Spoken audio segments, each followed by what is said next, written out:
நான் எதை எடுக்கலாம் அப்படின்னு யோசிச்சுட்டு இருந்த போது எனக்கு ஆண்டவர் ஒரு உணர்த்துதலை கொடுத்தார். எதுல அப்படின்னா, சங்கீதம் 51 தாவீதினுடைய ஜெபம்.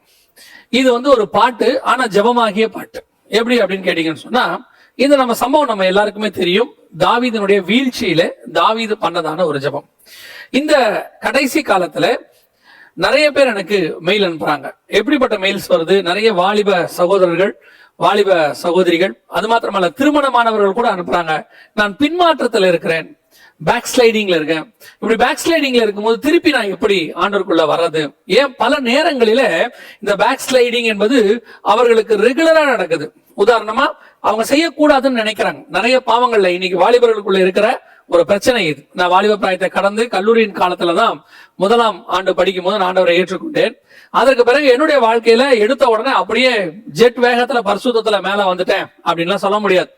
அது பலருக்கு அப்படி ஒத்துக்க மாட்டாங்க. உண்மை என்னன்னா, எல்லாருடைய வாழ்க்கையிலுமே அப்படி வரும்போது ஒரு சில வீழ்ச்சிகள் இருக்கும். அந்த வீழ்ச்சி ஒவ்வொருத்தருடைய வாழ்க்கையின் அடிப்படையில இருக்கும். எல்லாருமே இச்சையில வேணும்னு கிடையாது, எல்லாருமே ஒரு சில பாவத்துல வேணும்னு கிடையாது, பழக்க வழக்கங்கள்ல வேணும்னு கிடையாது. எல்லாருமே சிகரெட் பிடிக்கிறதுலயோ குடிக்கிறதுலயோ அல்ல மற்ற பழக்க வழக்கங்கள்லயோ கண்களின் இச்சையோ ஜீவனத்தின் பெருமையோ மாம்சத்தின் இச்சையோ ஏதோ ஒண்ணு இருக்கும். அவ்வளவுதான். ஏதாவது ஒண்ணுல ஒரு வீழ்ச்சி இருக்கும். ஒரு சிலர் 100% அப்படி வரவங்க இருக்காங்க. இதுல எதுவுமே இல்லாம கர்த்தருக்கென்று வைராக்கியமா வரவங்களும் இருக்கிறாங்க. யாரையும் குறை சொல்றதுக்கு இல்ல. ஆனால் இது அதிகம். இந்த வீழ்ச்சி என்பது வாலிப பிராயத்துல ஆண்டவரை ஏற்றுக்கொள்ளுகிறவர்களுக்கு அதிகம். இந்த வீழ்ச்சி வரும்போது நமக்கு சில நேரங்களில ஒரு விதமான ஃபெடப் ஆகிறோம். என்ன ஃபெடப் ஆகிறோம்? நான் இந்த பாவத்தை செய்யக்கூடாதுன்னு நினைக்கிறேன், வைராக்கியமா இருக்கிறேன், ஆனா அந்த சிச்சுவேஷன் வரும்போது நான் செஞ்சிடுறேன், விழுந்துடுறேன். திருப்பி எனக்கு அந்த பாவத்தை செஞ்சு முடிச்ச பிறகு எனக்கு ஒரு உணர்வு வருது, ஐயோ நான் பாவம் செஞ்சுட்டேனே, குற்ற உணர்வு வருது. திருப்பி நான் செய்யக்கூடாதுன்னு நினைக்கிறேன். கொஞ்ச நாள் நான் வைராகியமாவும் இருக்கிறேன், ஆனால் திருப்பி அப்படி ஒரு சிச்சுவேஷன் வரும்போது நான் விழுந்து போகிறேன். இது அப்படியே மாறி மாறி என் லைஃப்ல நடந்துகிட்டே இருக்குது. இப்போ நான் ஆவிக்குரிய வாழ்க்கையில இருக்கிறேனா இல்ல விழுந்துட்டேனா அப்படின்னு கூட எனக்கு தெரியல அப்படின்னு நிறைய பேர் கேட்கிறாங்க. ஒண்ணு தெரிஞ்சுக்கொள்ளுங்க, நாம் வீழ மாட்டோம் என்று கர்த்தர் சொல்லவே இல்லை. எப்பவுமே நாம அப்படியே 100% வெறும் பரிசுத்தமா தான் இருப்போம் அப்படின்னு கர்த்தர் நினைக்கிறது இல்ல. நம்ம விழுவோன்னு அவருக்கு தெரியும். ஏன்னா இயேசு கிறிஸ்துவை பத்தி சொல்லும் போது உலக தோற்றம் முதல் அடிக்கப்பட்ட ஆட்டுக்குட்டி, அதாவது உலகத்தை உண்டாக்கும் போது ஒரு பலி ரெடி பண்ணிட்டாரு. எதுக்கு இந்த பலினா, ஒருவேளை மனிதன் விழுந்தால் இந்த வீழ்ச்சி எதிர்பார்க்கப்படுறதுதான். உங்க வாழ்க்கையில அப்படித்தான். ஆனா அதனால வீழ்ச்சியை அட்வான்டேஜா எடுத்துக்காதீங்க. அப்ப பரவாயில்ல, விழுந்தா ஒன்னும் தப்பு இல்லையா? இல்ல. இந்த வீழ்ச்சி ஒரு காலகட்டம் வரைக்கும் ஒரு குற்ற உணர்வுன்னு சொல்றீங்க இல்லையா, அது குற்ற உணர்வு இல்ல, உணர்த்துதல். உங்களுக்குள்ள இருக்கிற ஆவியானவர், பலர் பரிசுத்தாவின் அபிஷேகம் பெறாம இருக்கிறாங்க. பரிசுத்த ஆவியானவர் வரும்போது இதுல இருந்து ஜெயிப்பதற்கு உங்களுக்கு பலன் கிடைக்கும். பலத்தினாலும் அல்ல, பராக்கிரமத்தினாலும் அல்ல, தேவ ஆவியினாலே ஆகும். என்னத்தினால அப்படின்னு கேட்டா, சில பாவங்கள் ஜென்ம சுபாவத்துல இருந்து வரும். நம்முடைய பெற்றோர் இல்ல அவங்களுடைய பெற்றோர் அந்த ஜீன்ல இருந்து வரும். அந்த பாவங்கள் தலைமுறை தலைமுறை நமக்குள்ள இருப்பதற்கு வாய்ப்பு இருக்கிறது. எப்படி வியாதி தலைமுறை தலைமுறை ஒரு சில வியாதி தொடர்ந்து வருமோ, அதே மாதிரி சில கெட்ட பழக்க வழக்கங்களும் தலைமுறை தலைமுறை நம்ம கூட வர்றதுக்கு வாய்ப்பு இருக்கு.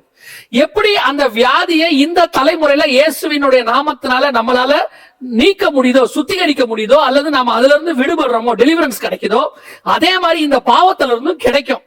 எங்க அப்பா செஞ்சாரு, தாத்தா செஞ்சாரு, அதனால நான் செய்யறேன்ட்டு அதை நாம பாசிட்டிவா எடுக்க முடியாது. அதை ஒரு காரணமும் சொல்ல முடியாது.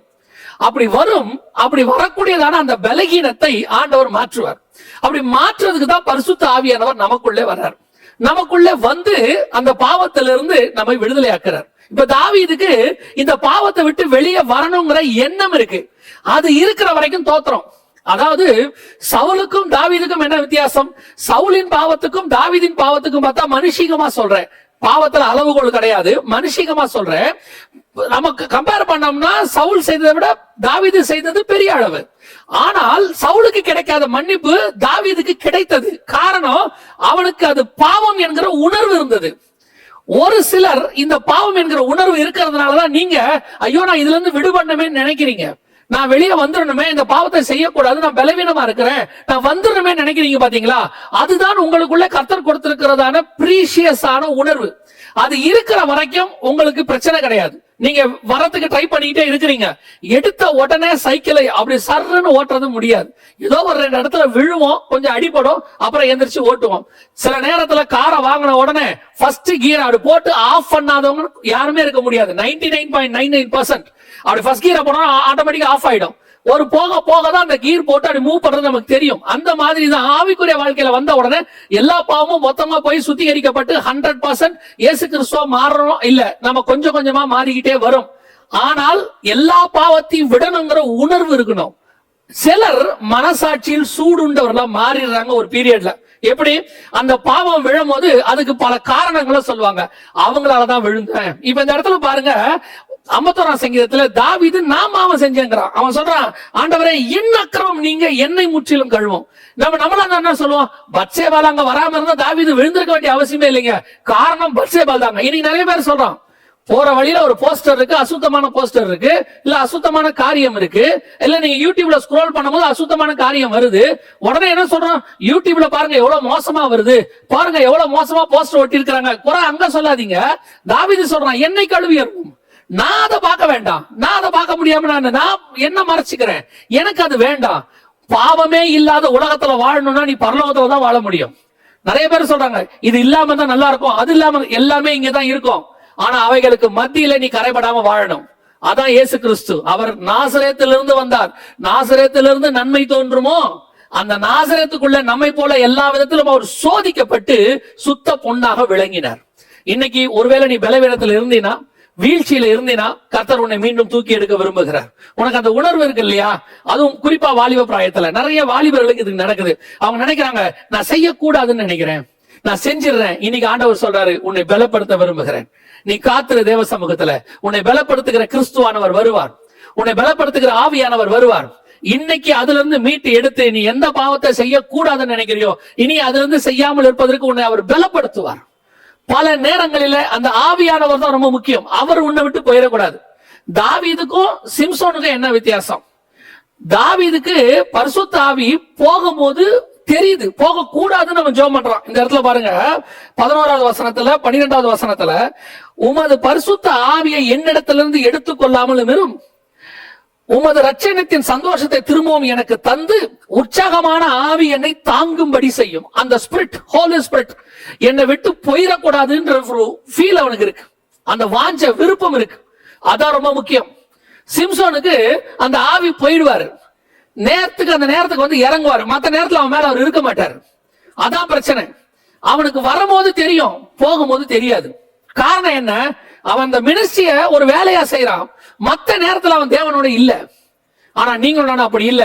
இந்த பரிசுத்த ஆவியானவரை நம்மளை விட்டு போகாம பாத்துக்கணும். பல நேரங்களிலே நீங்கள் பாவம் செய்யும் போது, வீழ்ச்சி அடையும் போது, இந்த பரிசுத்த ஆவியானவர் இருக்கும் போது உங்களுக்கே தோணும், ஐயோ ஆவியானவர் போயிருப்பாரோ, நான் இந்த பாவத்தை செஞ்சுட்டேனே, இதுக்கு மேல அவர் என்கிட்ட இருப்பாரா? கண்டிப்பாக இருப்பார். அந்த உணர்வு இருக்குல்ல, அதுவே அவர் இருக்கிறான்றதுனால தான். அவர் இருக்கிறனால உனக்கு அவர் சொல்றாரு, உனக்குள்ள நான் இருக்கிறேன், இந்த பாவத்தை வெறுக்க வை, இதுல இருந்து விடுபடுங்கிற எண்ணம் வருது. அதனாலதான் நிறைய பேருக்கு அந்த எண்ணமே இருக்காது பாருங்களேன். அப்ப அவங்களாம் என்ன ஆவாங்கன்னா, ஆவியானவர் அவங்களை விட்டு போயிட்டாருன்னு அர்த்தம். பலருக்கு அந்த பாவத்துக்கு ஒரு காரணம் சொல்லுவாங்க, இல்ல அந்த பாவத்தை விரும்புவாங்க, அந்த பாவத்தை செய்யறதுக்கு அவங்களே வசதி வாய்ப்புகளை ஏற்படுத்துவாங்க. பல நேரங்களில் அந்த பாவத்தை செய்யக்கூடாது, நம்ம என்ன பண்ணுவோம், அந்த சிச்சுவேஷன்ஸை அவாய்ட் பண்ண நினைப்போம். இது ஆவியானவர் கூட இருந்தா நடக்கிறது. சிலரு அதை தேடி போவாங்க, இது ஆவியானவர் தூரம் இருக்கிறாருன்னு அர்த்தம். I am not talking only about the lust. நிறைய பேர் உடனே வந்து மாம்சத்தின் நிச்சய மத்தியில் எடுத்துக்கிறாங்க. பொருளாசையும் அப்படி இருக்கு, பணத்தாசையும் இருக்கு. சிலருக்குலாம் அப்படி இருக்காங்க, அந்த பணம் கொடுக்கறவங்களை தேடி இவங்களே போய் பார்ப்பாங்க. ஒரு ஆஃபரிங் கிடைக்குதுன்னா அவங்கள போய் பார்ப்பாங்க. ஆவியானவர் சொல்வார், இல்ல போகாத, உனக்கு தேடி வந்து நான் கொடுக்க வைக்கிறேன்னு. இவங்க தேடி போவாங்க. இவங்க போகும்போது ஆவியானவர் போயிடுவார். அதுக்கப்புறம் என்ன ஆகும், இவங்களுக்கு கேட்கறது, கேட்டு வாங்குறதுங்கிறது அவங்க உணர்வுலயே தப்புன்னு தோணாது. இதுல என்ன தப்பு இருக்கு?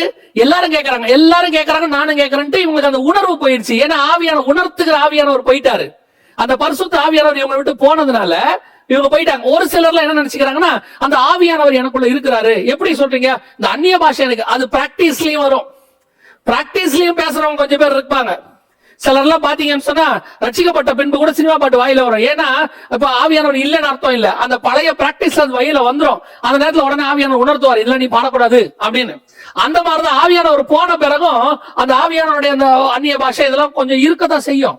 உடனே இவங்க அதை வச்சு டிசைட் பண்ணிப்பாங்க, இன்னும் ஆவியானவர் என் கூட தான் இருக்கிறாரு. இல்ல இல்ல இல்ல, நடக்கிற கிரியைகளை வைத்தோ, அதாவது உங்க மூலமா நடக்கிற வரங்கள் கிரியை செய்தோ அதை வைத்தோ, நீங்க பேசுற அந்நிய பாஷையை வச்சோ உங்களுக்குள்ள இருக்கிற பரிசுத்த ஆவியானவர் இருக்கிறான்னு அர்த்தம் இல்ல. உங்களுக்குள்ள அந்த உணர்வு இருக்கணும், பாவத்து மேல ஒரு வெறுப்பு வரணும், அந்த இனிமேட்டு நான் செய்யக்கூடாதுங்கிற எண்ணம் வரணும். இந்த சொல்றா பாருங்க, ஆண்டவரே உங்களுடைய பரிசுத்த ஆவியை என்னை விட்டு எடுத்துறாதீங்கப்பா. அதுல ஒரு ரட்சிப்பின் சந்தோஷம் இருக்கு. இங்க சொல்றா பாருங்க, ரட்சண்ய சந்தோஷம், உங்களுடைய ரட்சண்யத்தின் சந்தோஷத்தை திரும்பவும், அதான் ரட்சிப்பின் சந்தோஷம் இருக்கு. அதை எடுத்துடக்கூடாது ஆண்டவரே, அது எனக்குள்ள இருக்கணும். இந்த ரட்சண்ய சந்தோஷத்துக்கு ஈக்குவலா வேற ஒண்ணுமே கிடையாது. ஒவ்வொரு நாளும் இந்த வீழ்ச்சி இருக்கதான் செய்யும். ஆனா ஒண்ணு மட்டும் தெரிஞ்சுங்க, இந்த வீழ்ச்சியை அது உங்களை ஜெயிக்கவே ஜெயிக்காது. ஒரு நாள் நீங்க அதை கண்டிப்பாக ஜெயிப்பீர்கள். மேபி ஃபர்ஸ்ட் ரவுண்ட் நீங்க விழுந்திருக்கலாம், செகண்ட் ரவுண்ட் நீங்க ஜெயிப்பீங்க, செகண்ட் ரவுண்ட் விழுந்திருக்கலாம், தேர்ட் ரவுண்ட் ஜெயிப்பீங்க. ஆனா முடிவு சக்சஸ் நம்ம கையில தான் இருக்கு. ஏன் அப்படின்னு கேட்டா, பாவம் பரிசுத்தத்தை விட பலகீனமானது, பரிசுத்தம் தான் ஸ்ட்ராங். பிசாசு இயேசு கிறிஸ்துவை விட பலகீனமானவன், இயேசு தான் ஸ்ட்ராங்.